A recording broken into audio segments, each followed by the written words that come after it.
Hi y'all, and welcome back to the garden for a very interesting December planting video. Typically I've wrapped up the garden this time of year and I'm not doing anything, but the weather's still okay. If you've been following along on my Instagram or Facebook, you know I finished my cleanup a couple weeks ago right before Thanksgiving, and I kind of shut down, and then the weather is not terrible today. So it's 50 degrees and I'm out here in short sleeves because I'm going to get this job done and show you what I'm planting today. But the garden still looks pretty good. I'm really impressed with some things I added this year, particularly the Nandinas. I've had some viewers mention that they're in zone 6 and they've not been able to get those to survive. They are hardy to zone 6, but look at that color back there. It's just really incredible to have this little spotlight right here in this bed. And so I think if I find some more of those next year, I'll be adding those. That one specifically is blush pink, and I think it's been my favorite that I added to the garden this year. I did a couple others. These are, they're still a tag. Let's see what it is. This one is Obsession, which is a really popular one too. It has red new foliage, but it's not as red year-round as the blush pink version. And then I also have one called Lemon Lime. But today I'm going to be planting something that I think I have said in a previous video that I would probably have given up on. If you've been following my channel for some time, you know in 2021 I planted a Carolina Sweetheart Redbud. Now I ordered that Redbud online. It came to me and it was much smaller than I anticipated it being. And when I tried to take it out of its can, all of the soil fell off of the root ball. It did make it through summer. It struggled through summer. It was planted spring 2021, but it did not survive winter, and it was dead when I found it this past spring. So I picked up one from Grandma's Gardens, a local garden center that I've mentioned on my channel several times. They didn't have any in the spring, but I had asked about them, and they happened to get a few in several months ago, and I was like, do I try it? Do I not try it? And I decided they still had some left over, and I wanted to give one of the two a home. So if you're local and you're interested in this specific plant, they have one left.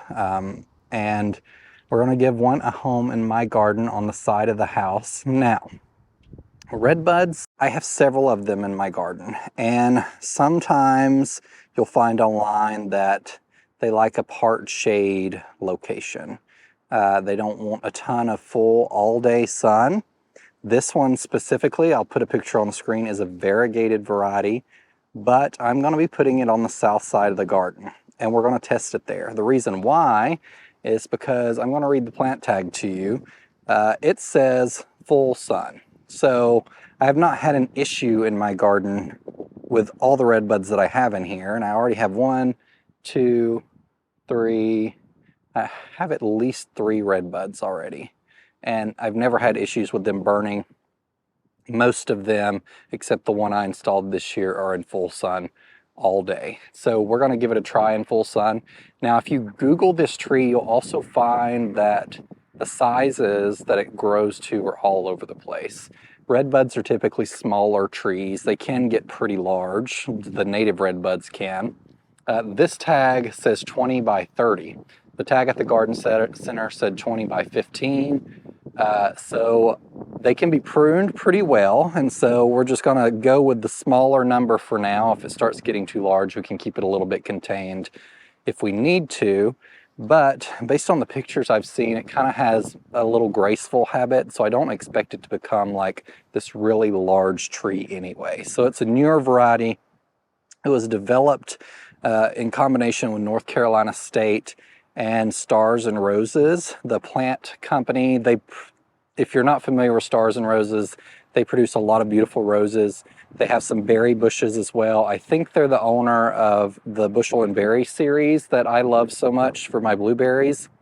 And it's just a really beautiful plant. So we're going to add it to the garden as an accent tree and hope it stays smaller. And let me go show you where I'm going to put it. We're going to be planting it today with a new toy that I got in this past week. I went ahead and invested in some bigger augers because I've got a lot of stuff to plant in the spring. And although my garden's getting pretty full, these type of tools are a lifetime investment, really. and I will be using them for many, many years to come. So I got the biggest power planter they offer. It is the 3-gallon. The tree itself is a 7-gallon. And we're going to use it to dig these holes. I don't have any biotone left over, which I would typically use this time of year anytime I'm planting a tree. But I'm just going to be throwing in some plant tone because it contains biotone too. So I'm not going to do a ton of it because I don't want to try and push any growth. It's not going to grow anyway with how cool it is. But the ground's not frozen around here, and it's still a really good time to plant trees. So let's get started. It's a pretty windy day today, and so I'm hoping you can get all of this on the audio, but I've kind of placed it right here on the side of the house. And if it gets 20 foot wide, this will kind of be a perfect spot for it. I took my measuring tape and made sure I had more than 10 feet to the mulch back here to this flower bed. The edge of this flower bed is about 8 foot. And I've told you this side of the flower bed kind of bakes. And so I really love shade gardens just in general. I think they can be really beautiful, just lots of greenery, really succulent plants. And so this will grow up eventually, and it might provide a little shade. We'll have to trade out some plants here, but it'll be many years until that happens. So I think this will be the perfect spot for it. There are some sprinklers right here that go on and off in the lawn. They're a little further back. This area can stay a little moister sometimes of the year.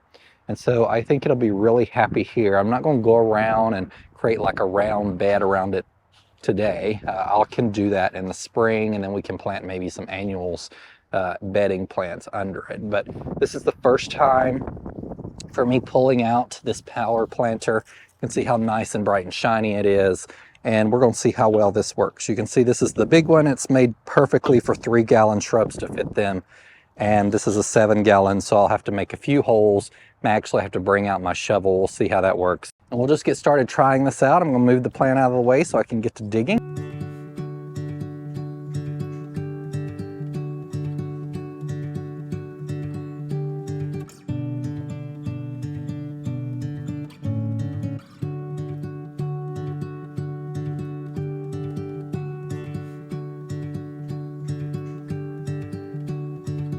Now this soil right here stays pretty wet, and so I'm going to be planting this what seems like kind of high, but I don't want the roots to drown. I need to dig out the hole a little bit more around the side, and then it'll fit in there just good.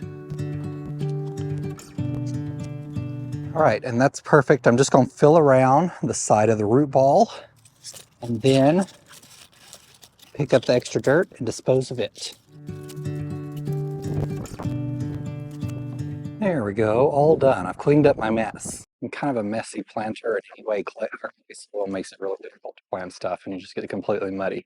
So, like I mentioned, I raised it a little high. You might be able to tell here that the soil's mounded up a little bit. It's not mounded up against the trunk of the plant. It's mounded up against the existing root ball. You don't want to smother your tree, so don't really put any soil over what's already in the container. And just make sure you inspect the top of the container to make sure you can see that they didn't overfill the container. This one was good. You can still see where it was grafted because this is a grafted variety.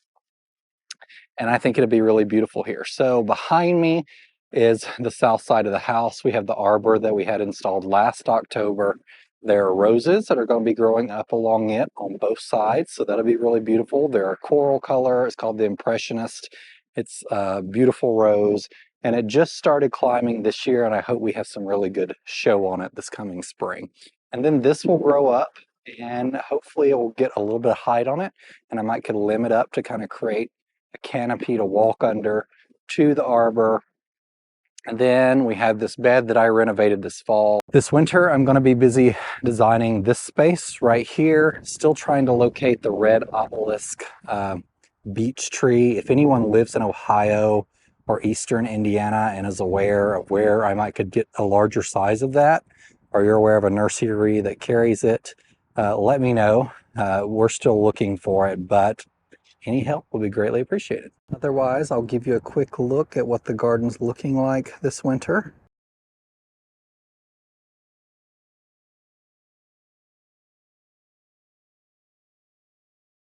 If there's any content or videos you would like me to do over winter, please let me know in the comments. It's kind of hard to do content in the winter that's actually fun to watch because I'm basically going to be sitting inside because it gets pretty cold here.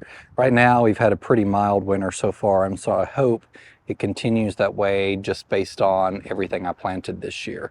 I mean, we need a little bit of cold to make sure everything performs pretty well, but don't bring me no 0 to -10 degrees, please. Thank you guys for joining me. And remember, in a world full of hate, be a light. Take care, everyone. Bye.